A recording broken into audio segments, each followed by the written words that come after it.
Yeah, you go, it's recording now. Awesome. Okie dokie.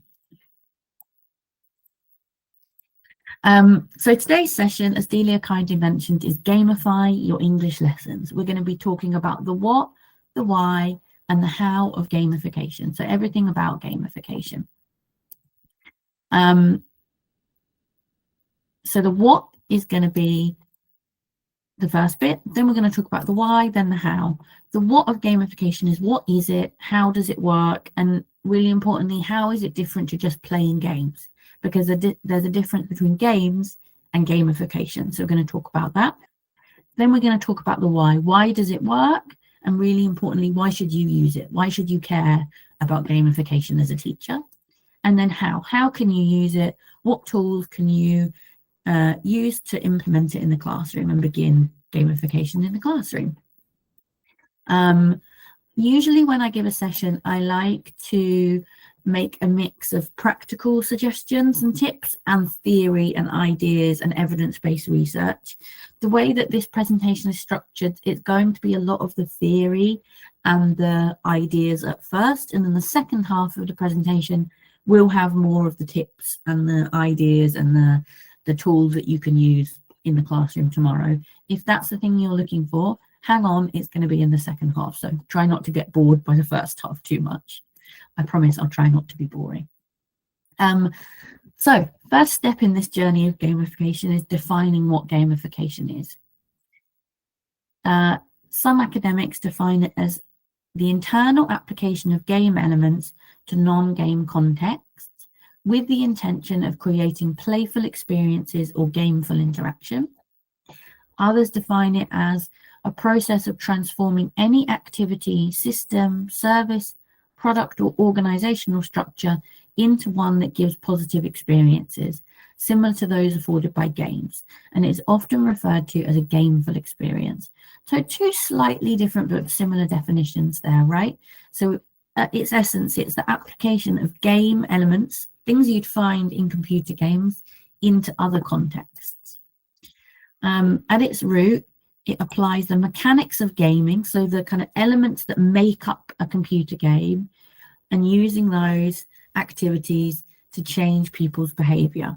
It originated in a business context, and there it's the process of integrating game dynamics into things like a website, a business service, an online portal, an app, in order to encourage a certain behavior from customers, right? So you're adding the elements of a computer game to an app or a service in order to encourage consumer behavior, which is usually buying things or participating in your marketing push or your app, right? Using the app more. I'm going to give you some case studies to really kind of explain what it's all about and how it works.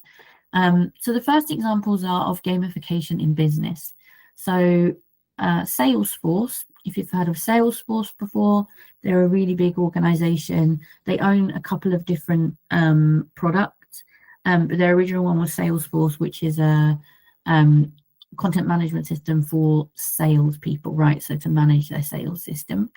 They created a program called Trailhead. If you've ever had to do company or teacher training, you know that sometimes it can be a little bit boring. What Salesforce did is they created Trailhead, and they added game elements like badges, points, and levels for completing training modules. So as their companies completed different training segments and training activities, they would earn badges and points and unlock levels. They turned the experience into a game, and this encouraged continuous learning and skills development. Deloitte had a similar thing. They added missions, badges, and leaderboards to their executive training program. The result of that was a higher course completion rate, so more employees completing the training and greater learner engagement. And then finally, the Microsoft language quality game. So Microsoft had a system of error checking for different languages. Employees had to go through the content and find mistakes and edit it. But obviously that is quite, if you've ever done editing, that can be quite an unexciting or boring job. But they gamified it by turning it into a game and adding game elements like leaderboards and points. and this improved their translation accuracy and reduced their costs. Some other really good examples of gamification are in healthcare, surprisingly. So there is an app called Mango Health, and what it does is it turns medication adherence into a game. So if you've ever looked after an elderly relative, or perhaps a child who has to take regular medicine, or even you yourself, you'll know that sometimes humans can be forgetful and forget to take their medicine, right? This app turns taking your medicine into a game. So every time you take your medicine and you note it in the app, it gamifies that experience, and you can earn points that you can then exchange for real life gifts like gift cards, or you can make charitable donations. This example of gamification is one of my favorites. So Pain Squad. There were children in a hospital and they needed to regularly log their pain levels. If you know anything about healthcare, logging pain levels is really important to see the impact of different things on your health, right? So if you've got a health condition, you might want to know if a certain food or affects your pain, or if you have different pain levels at a different time of day, how medication is affected by your pain levels.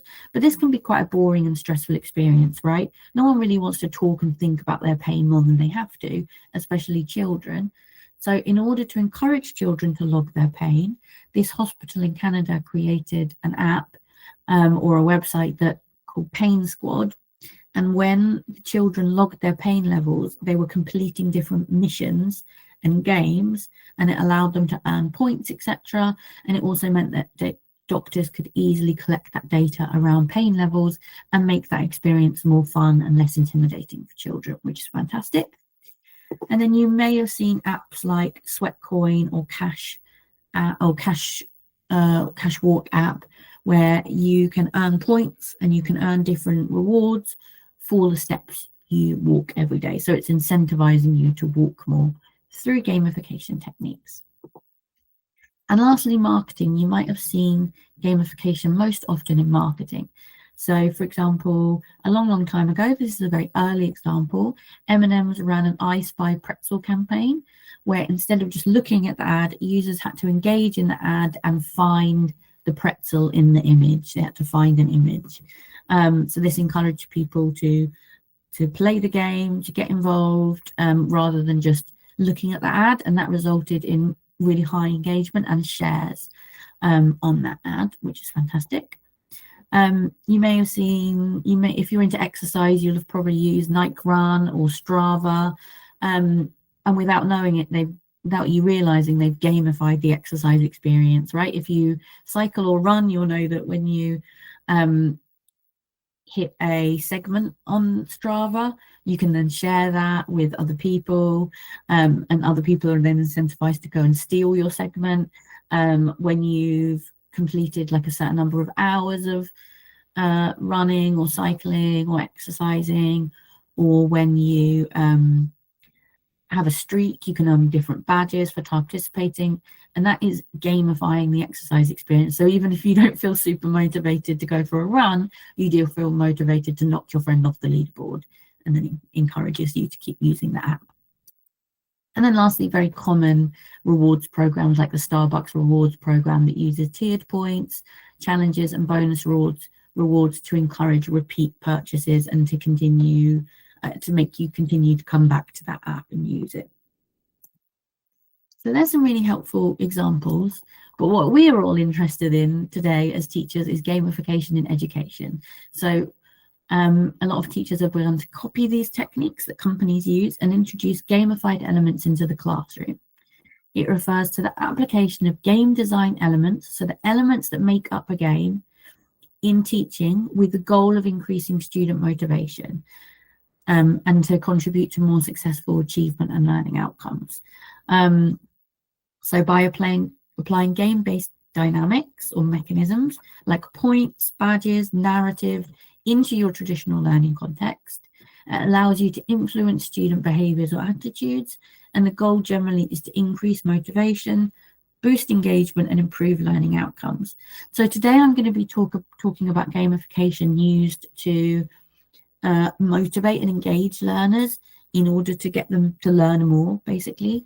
But you could also use gamification to do things like behavior management, right? So using points, badges, leaderboards for behavior management, or completing homework or whatever it might be. But in this case, we're going to be focusing generally on increasing motivation and boosting engagement. So again, I mentioned it at the beginning, but I want to come back to it. Gamification is different from games, right? Games are complete activities or experiences, like that have their own rules, their own objectives, their own outcomes, and it's a kind of complete activity that you play, like playing bingo or a board game or a quiz. And these can be part of gamification, but gamification is bigger than just games. It's a theory or a strategy that you're applying to the classroom. It's adding game elements into normal classroom activities. So you could have a gamified class without playing any games, right? You can add points into other activities, add badges, add levels, add leaderboards, challenges into non-game tasks in order to increase motivation and engagement. So games are a standalone tool. Gamification is a teaching strategy. In other words, games are standalone tools. Gamification is a teaching strategy that uses the psychology of play to make everyday learning experiences more interactive and rewarding. So it's not just playing games in class, it's adding mechanisms into other elements. So levels, you could have reading levels, badges, you could have badges for how much grammar students have learned. Oh, sorry, I didn't mean to do that. You could have rewards for completing homework. You could have challenges for learning grammar, etc. So it doesn't have to be, the game elements don't have to be applied to games, right? So now we're getting into the why. Why should you care about it? Why is it important? Well, it's shown to have a positive outcome on learning outcomes, right? It's a positive impact on how much students learn. So I'm going to give you a couple of case studies. The first is a case study of gamification in art history. So in a US university, they gamified their art history curriculum. And the aim was to provide a personalized and engaging experience for learning. So students accumulated points at their own pace, tracked on a scorecard. This also allowed them to pick and choose the elements of art history they were interested in. So however they wanted to fill up their scorecard, as long as they did the study, they could fill it up and they could choose to focus on pre-Raphaelite art or postmodernist art, etc., etc. This also allowed students to pursue the topics that they were interested in as individuals. And the outcome of this was a significant portion of students surveyed felt very much or extremely motivated to learn. So you can see clear evidence that gamifying that curriculum increased student motivation. Duolingo. Duolingo is an excellent example of gamification in English language study. So when students are studying by themselves, it uses game elements like streaks. So if you study every day and you keep study every day, you earn a streak. Experience points, leaderboards, virtual currency. And what that does is make language learning both engaging and habit forming. Several studies have shown, so there've been quite a few studies on Duolingo and its effectiveness. Several studies have shown that students' vocabulary mastery improved, so they learnt more vocabulary, and they showed an improvement in all 4 language skills: reading, writing, listening, and speaking. Gamification in coding. So this is another example of a university level course. And students were given badges awarded based on the performance in an online learning system of coding. So they were given points for how much coding they were learning and completing. And the results of that showed a significant impact on students' behavior, and they generally had much more positive attitudes towards the course. And finally, an example of a university course. It was gamified by including experience points, levels, badges, challenges, leaderboards. Their course was 5 years long. For the first 3 years, they didn't gamify the course, and they gamified it for the last 2. So they had 3 years of a non-gamified course and then 2 years of a gamified approach. So they could compare the course before and the course after. Results showed that with a gamified learning experience, students participated more and were more proactive on student forums. They also paid more attention to lecture slides, which suggested a deeper engagement. Students scored better with the gamified version of the course. That's really important, that they got higher scores. And there was less of a grade difference. So there was less of a difference between students' grades. The playing field was more even. So you can see here 4 examples that really show how gamification has a positive impact in the classroom, and it has kind of significant outcomes or impacts on student behaviour. So all in all, does it work?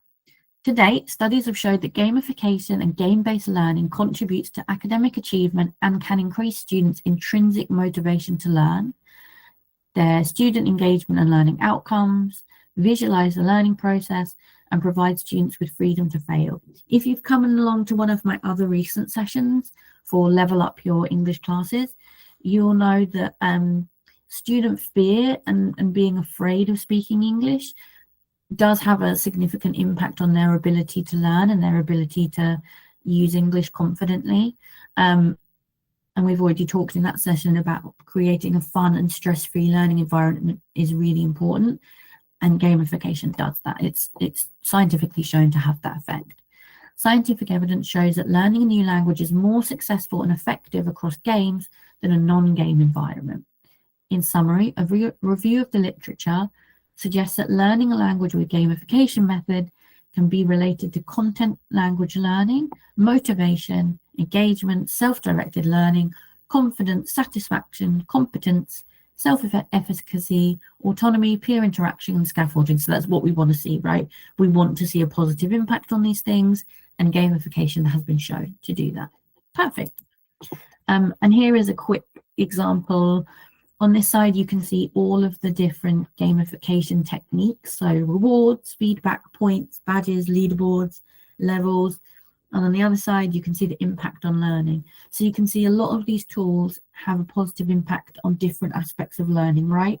So using challenges has a positive impact on creating a fun environment, encouraging a positive learning attitude, and motivation. Points have a positive impact on pretty much all of those things. So you can see by using just a couple of different gamification elements, you can impact all of these different outcomes in a positive way. To summarize, the evidence shows that gamification can increase student motivation, make learning more fun, provide students with freedom to fail, and create a stress-free environment for learning. So if you've managed to hold on for all of that, sit through the boring theory, now we're going to get into the how can you do it and the how can you implement it. So what I'm going to do is take you through a couple of examples of gamification and how it works, and explain why those different things work, how you can use them, and give you some tips on where you can get started or tools you can use. So let's start with badges. I've mentioned them a couple of times. Badges are a simple but powerful gamification tool. They can make English lessons more motivating, rewarding, and structured. You can use badges to award specific language skills. So for example, if a student has been really good at speaking, you could make them the speaking star and make a badge for speaking. It encourages consistency, so you could give badges for streaks. So someone completes their homework 5 days in a row, they get a five-day homework badge, for example. You could tie badges to lesson themes. So if you're doing a lesson on animals, you can make animal themed badges. If you're doing a lesson on the environment, you can make like recycling badge or eco-hero badge, etc. And you can also tie the badges to curriculum goals. So for example, if you are teaching A1 beginner English, you could have a badge called the past tense pioneer or the conversation starter, and you can link those badges to what you're teaching in the curriculum. How can you use badges? So a couple of different options. Fair warning, my job is to talk about Twinkle, create content for Twinkle, so I will be sharing quite a few Twinkle examples, but I will also, in the name of kind of transparency, be giving you other options that aren't Twinkle. So If you don't want to use Twinkle to create these things, there are other alternatives, and I'll provide you with some of those. But there will be quite a few Twinkle tools thrown in, because that's my job, and I think we make fantastic gamification tools. So if you want to use badges in the classroom, my suggestion is try Twinkle Create. Twinkle Create is our platform for, imagine like Canva for teachers, but you've got all of Twinkle's kind of backlog at your fingertips. So you can use Twinkle templates, you can use Twinkle images and create your own badges. It's also AI enabled, so AI can assist you in finding what you need and creating the badges you want. You can use Verify Ed. If you're very tech-minded, these badges are supported by blockchain technology. I don't fully understand how that works, but if you're quite tech-minded, or your students are quite tech-minded, this might be a fun option. You can use Twinkle's editable badges, so we have badges that you can edit and amend yourself, or you could use Twinkle drawings, so you can draw your own badges on, not Twinkle, so Google drawings. You can draw your own badges on Google. Or you can use Twinkle's ready-made badges. So we have general classroom badges, and if you're teaching English, we've got badges specifically made for English teachers. So we've got class entertainer, bookworm, speaking superstar, vocabulary victor, etc., etc. These will all be linked in the free guide I'll give at the end, so you can find all of these later on.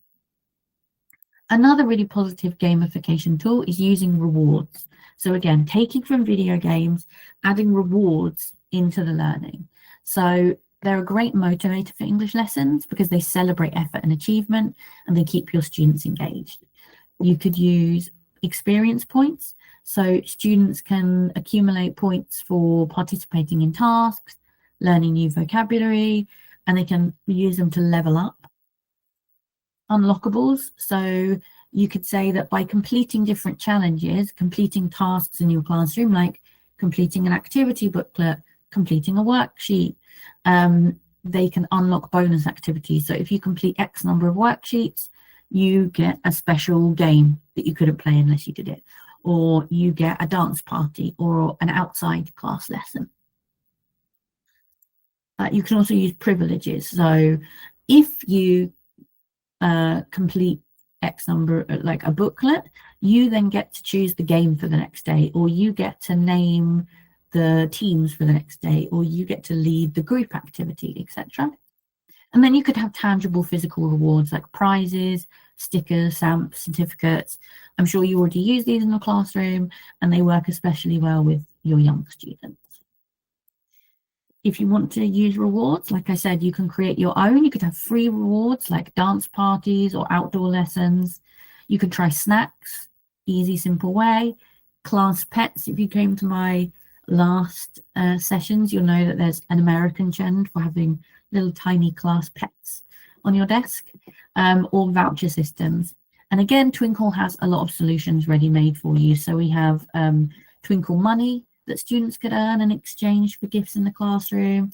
We've got classroom vouchers, so they can leave 10 minutes early or get extra points for the next game. The great thing about this is you can print them all off, and if you think that some aren't suitable, so for example, it's not possible in your classroom to let students out early, okay, just take that badge out, put that in the bin, and you can't use that one, you can use the rest, or you can edit them to suit your needs. Leaderboards. Leaderboards, if you've played any kind of game or any sort of online challenge, or even used a lot of language learning apps, you know that leaderboards are a really effective gamification tool.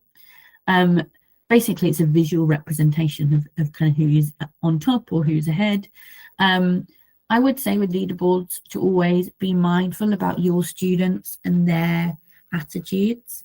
Some students might be quite competitive, and in that case maybe leaderboards aren't the best solution because it will lead to a lot of competition and there's a potential for bullying or unwelcome behavior. So teachers always know their students best, right? That's your job, is to know your students and to understand how they work and what works for them as a class. If you don't think a leaderboard is appropriate, then don't use it. There are also alternatives, right? So instead of an individual leaderboard, have team leaderboards. etc., so that you're taking the focus off of individual students. So really think about what's appropriate and what's best for your classes, but they can be used to track class participation. So by giving points for answering questions, they can move up a leaderboard. You can link it to specific language goals. So you could have a reading leaderboard for who's read the most books, or team leaderboard, like I said, for different games or challenges. So the team that acquire most points in different games that week can move to the top of the leaderboard. If you would like to use leaderboards, again, a couple of suggestions. You can use Twinkle Create. You can use our existing templates and Twinkle images to make something that suits you and your students. You could use something simple like Google Sheets. This is really good if you are an online teacher, or Keep the Score. It should be Keep the Score, not Leap the Score, I think. But keepthescore.com allows you to, it's a website that creates an automatic leaderboard that you can populate. Or again, you can use Twinkle's ready-made options. We've got a couple of options for teens, a couple for kids, and you can pick the design that most suits your classroom. I really like this computer game style one, and you can write the team name or the student name and then have them move up a leaderboard. Next up is levels. So any good computer game will have levels. They're a powerful tool for gamification because they give learners a clear sense of progression, right? They don't just know they've done a good job because you've said good job. They know because they can see that they've moved up a level. They're in a new level. It adds challenge and a sense of achievement. You could use them for progression pathways. So organize your content so that students unlock new grammar points. So once they've learned the past tense, they then unlock irregular verbs. Or once they've learned past continuous, they move up to something else. So you're making a clear pathway with a different grammar, for example. Motivation through challenges, so you can make each level slightly harder than the last one, i.e. moving from simple sentences onto a short dialogue. So level 1 is simple sentences, level 2 is short dialogue, level 3 is self-introduction, for example. Students can sometimes choose which quest or level, so you could have different levels that students can pick, and they can self-direct their learning by choosing which level they want to do next. Or you could kind of structure your levels in really exciting and interesting ways, like explorer, storyteller, conversation master, and that recognizes their effort and it boosts their confidence. If you want to create different levels for your classroom, you can have your students design a scheme. So ask your students to choose the different level names, and then they can be really bought in and have a lot of agency over their learning. There's a website called beanstack.com, or again, you can use Twinkle Create. We've also created these English language specific levels. So you've got different ones for different skills. This one here is a speaking leveler. So level 1, where you can just say a few words, you're the speaking starter. Level 2, where you can use short, simple sentences, you're the conversation cadet. When you can ask and answer simple questions, you become a talking trainee, etc. And this one is a similar idea for grammar. So level 1, you're a grammar explorer, you move to grammar adventurer, grammar cadet, grammar ninja, grammar guru, etc. as you level up. So there's a lot of different options for creating those. And then challenges.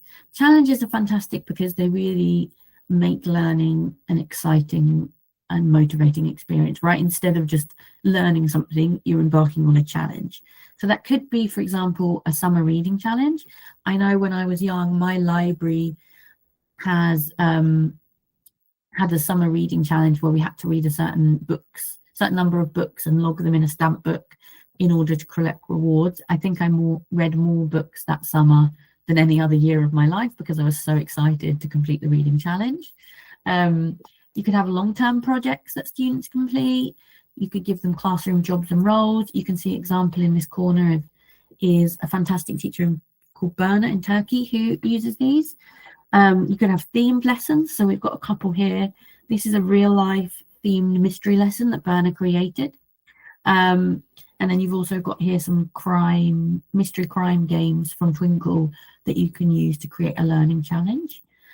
Choose your own adventure games are also really good for this because They allow students agency over their learning, and students control that narrative, so they really feel motivated to take part and to keep going through the game. And then again, reading challenge is a really good example. If you love the sound of gamification and it sounds really interesting, exciting, but you just do not have the time to set it all up, we do have a new, completely new gamified grammar course for learning grammar. It's designed for teens, and there are 5 different levels. So jungle adventure, Arctic exploration, kingdom quest, age of dinosaurs, underwater world, and students learn as they explore these worlds.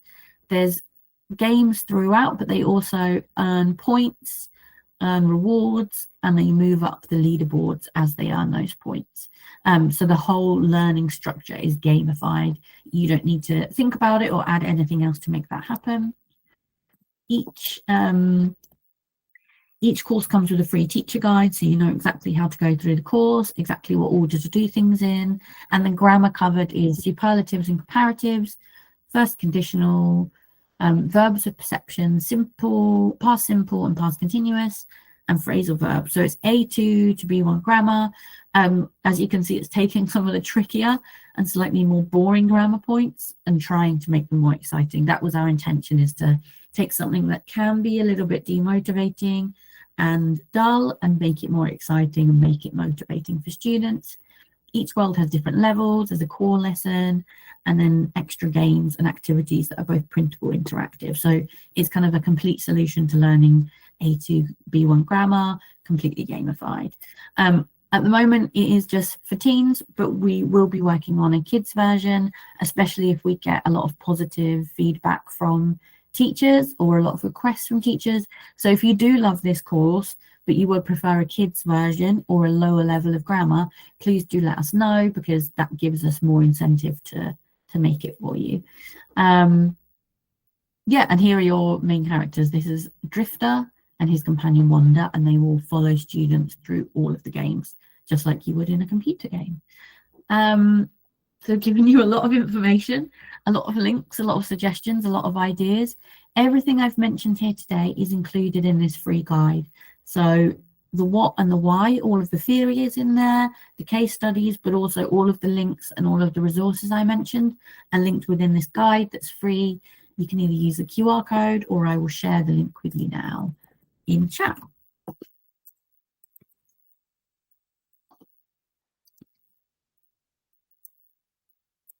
So I've dropped the link there. That's the free guide. It contains everything related to gamified grammar, other gamification tools like badges. You can get it all there, so you don't need to wait for me to send you the slides. That was a lot of talking. You're probably sick of listening to me at this point.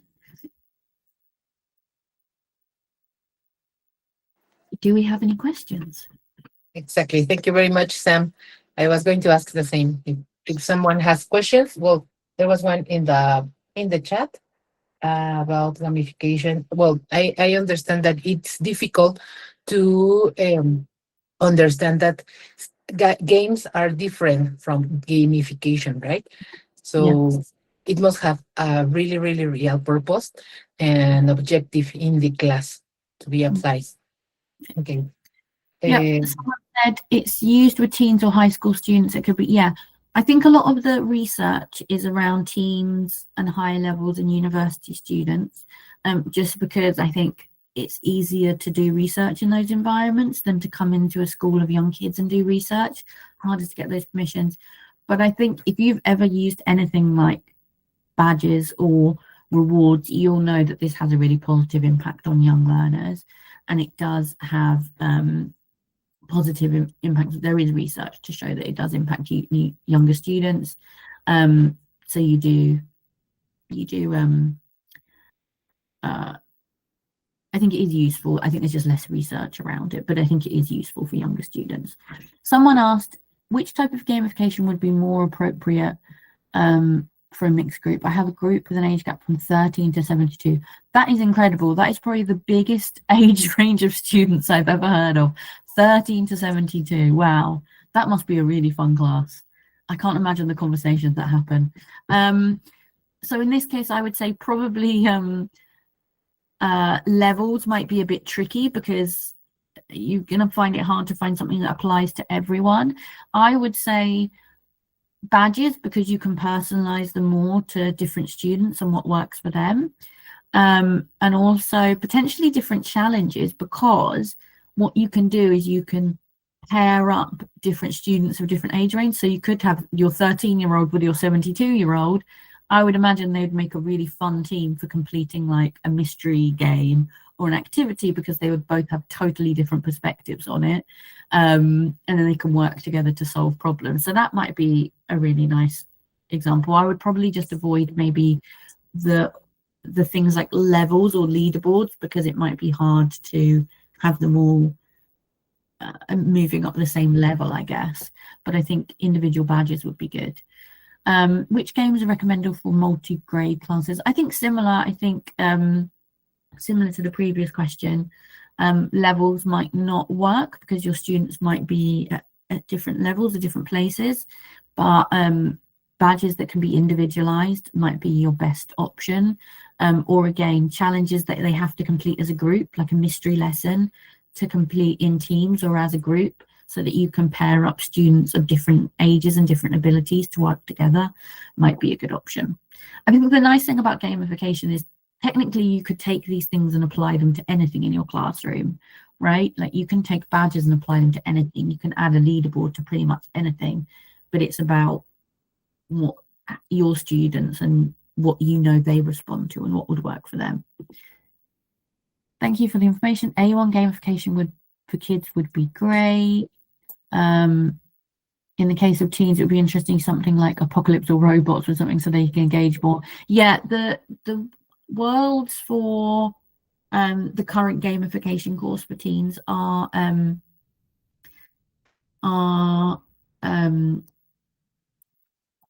designed to be kind of reflective of what you'd find in a computer game. So the themes are like quite broad. Apocalypse, I don't know, that might be a bit scary, but robots, that could be a nice future world to include. I think the really good thing about gamification is we could always add existing worlds onto the course. So if we want to add a new world, we can easily do that for you and create new worlds. And for kids, yes, thank you for the feedback. I think an A1 course would be really good, and I will take that back to the team as we start planning. Someone said students with multiple intelligences. Again, I would opt for gamification tools that can be personalized, like badges or rewards, and avoid things like leaderboards or levels, because it doesn't feel fair to have students competing on a leaderboard if they're not at the same levels. So I would avoid those group solutions and stick to the more individual things like badges or rewards or challenges and things that can be completed as a whole team together. I was thinking, Samantha, that it could be really nice that we can use gamification with parents too. We can give them some rewards or something when they participate with their kids. Maybe they can engage parents in the participation of the class, right? Yeah, I'm always even my son at daycare, I'm being asked to participate in so many things. Sometimes I feel like if I could earn a reward or be at the top of the parent leaderboard, that would be quite motivating. I might be more engaged to take part.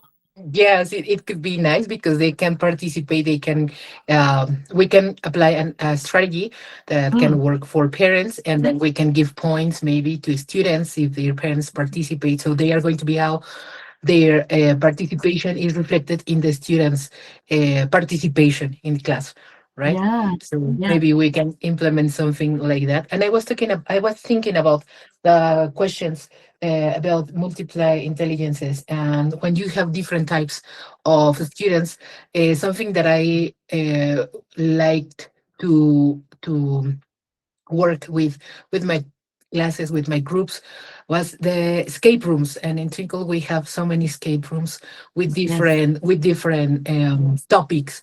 We have escape rooms about cartoons, about robots, about many things, seasonal escape rooms. And why are they very nice? Because you can make groups according with their necessities and their abilities.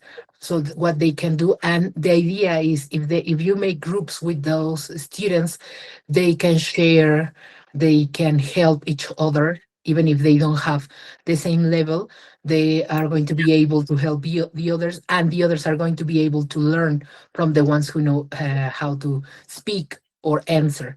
So I think that escape rooms are very good uh, resources that we can share with our students. Mm, So there are so many in Twinkle. And the other one that I was thinking is how to use gamification when you review a topic. This could be another kind of way to review things for exams or for mm, for before they have a test, a quiz or something. And we have some games mm, that you can share with the students too. So some of them give the idea is that they receive the feedback immediately. I'm talking about the interactive games that we have in the page. So students can solve those games. They can get their results immediately, so they have the feedback. So this mm, is part of formative assessment, and they are going to be able to know about the topic that they are going to be assessed about. mm. So I think that these could be some other kind of resources that we have in the page that can help teachers with gamification too.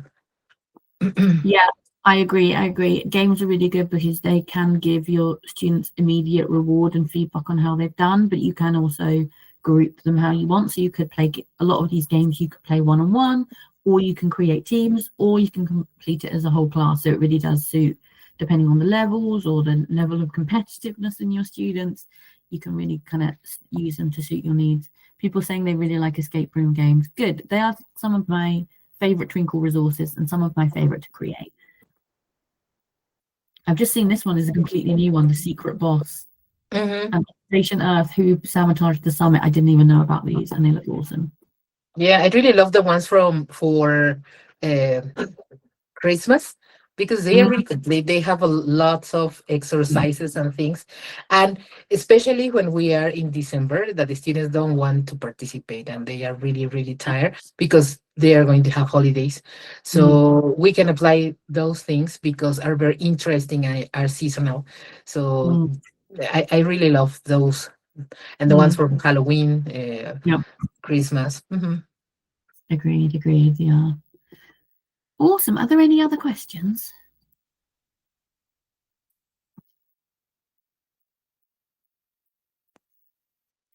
I'm going to share the link to the free guide in the chat one more time, just in case you missed it, so that you can download those resources or see everything I've mentioned today.